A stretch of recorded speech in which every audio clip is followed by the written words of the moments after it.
એક સુંદર ગામમાં બે નાની બાળકી રહેતી હતી.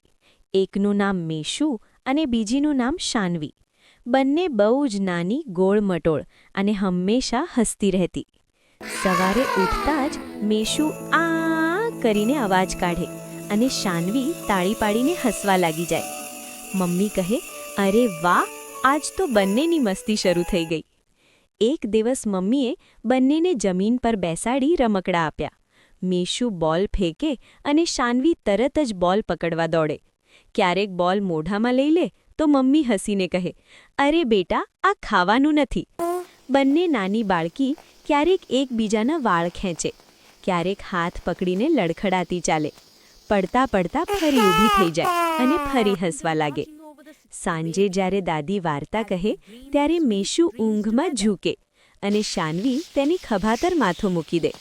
બંને નાની પરીઓ જેવી લાગતી. મમ્મી